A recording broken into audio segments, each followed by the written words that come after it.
Շնորհակալություն, պարոն Մանուկյան, մենք Տիկին Գալստյանի հետ վաղուց ենք ծանոթ, դեռ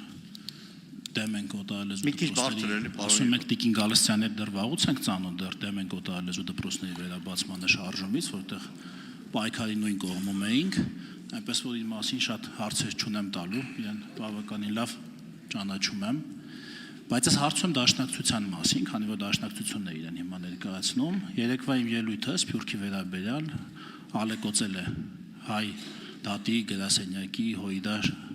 մնացած շարքերը եւ ի պատասխան ես միշտ այսպիսի բան եմ լսում, ասում են դե իրենք պաշտպանում են հայկական շահը, հայկական շահը, չեն ասում Հայաստանի շահերը կամ հայաստանյան շահը եւ ինձ մոտ հարց ցակեց, այս երկու բառերը արդյոք հոմանիշներ են, հայկական շահը եւ Հայաստանի շահը միշտ նույնական են, եթե միշտ նույնական են, ինչի է օգտագործվում հայկական շահը տերմինը եւ չի օգտագործվում Հայաստանի շահը։ Իսկ եթե հակադիր կարող են լինել երբեմն ժամանակ առ ժամանակ, ապա այդ երկուսից ո՞ր մի շահը պետք է գերադասի հայ քաղաքական գործիչը Հայաստանում։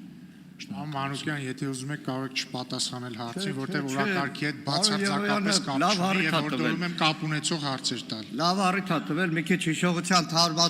մի քիչ հիշողության թարմացում կանեմ։ Պարոն Եղոյան, նախ երեք դուք ահավոր վատ եւ շատ գրեհիկ եք արտահայտվել հայ ժողովրդի Հայաստանի Հանրապետության տասնամյակներով շահը սպասարկող մեր ազգային կառույցների նկատմամբ։ Մի վարքյան էլի։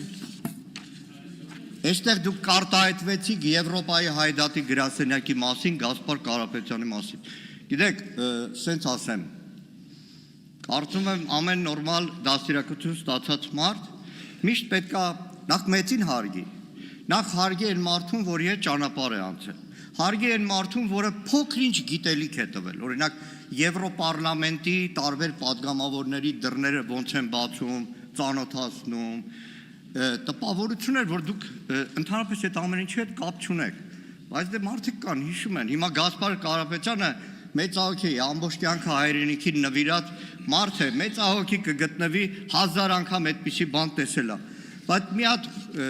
ելույթով անդրադառնալու եմ, բայց մինչև ելույթը, որ վերհիշեք էլի ժամանակ ունենաք, սա 21 թվականի ապրիլն է,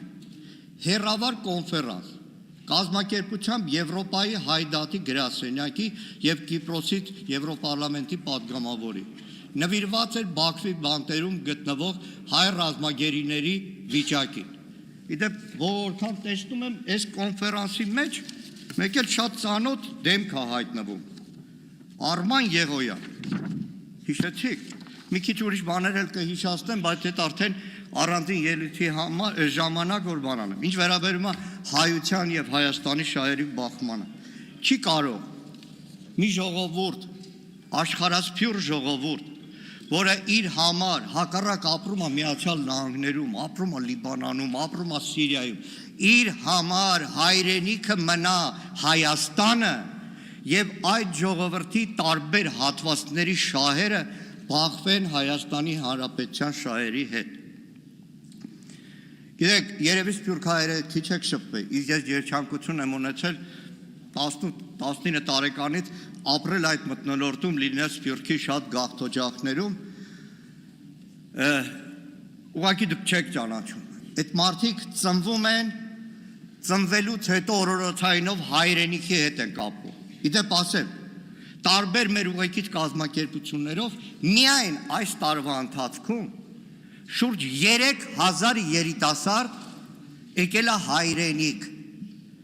Երնեք մեկը ներկա լիներ մեր ավանդական էլի պատմական Հոմենեթմենի հայ մարմնակրթական ընդհանուր միության, որն արդեն 100 տարեկան է, ընդհանուր միության համահայկական բանակմանը Բյուրականում։ Շաքաղվել կարելի է, թե ոնց այդ օտար ափերում մարդն այդքան հայ կարող է լինել։ Արձագանք։ Պարոն Մանուկյան, ես ձեր հարցից, ձեր պատասխանից հասկացա, որ հայկական շահը եւ Հայաստանի շահը իրար չեն կարող հակասել, դա լրիվ նույն բանն է, ըստ սահմանման։ Այդ դեպքում ինչի նույնիսկ դուք այս ձեր խոսքի մեջ խուսափեցիք օգտագործել Հայաստանի շահը, հայաստանյան շահը եւ ասցիք հայ ժողովրդի շահ, չգիտեմ, հայկական, հայ արմատներ, հայրենիքի շահ եւ այլ, ինչի եք խուսափում Հայաստանի շահը բառակապակցությունը օգտագործելուց, եթե այն լրիվ իդենտիկ է հայկական շահի հետ։ Շնորհակալություն։ Պարոն Եղոյան, 90 թվականի ապրիլի 17-ին Արցախից վերադառնալու հաջորդ օրը, երբ որ ընդունվել եմ դաշնակցության շարքեր, երթում եմ տվել, ինչպես իմ ընկերները, ծառայել Հայաստանի եւ հայության ազատագրության դատին։ Երթում եմ տվել, որպես պատգամավոր են երթվել Հայաստանի շահը սպասարկել, որպես դաշնակցական, որպես մարդ, որպես քաղաքական գործիչ ես եւ իմ ընկերները անցնող բոլոր տարիներին այդ շահի համար ենք ապրել, ցավոք սրտի իմ շատ ընկերներ, կուսակից ընկերներ նաև նահատակվել են։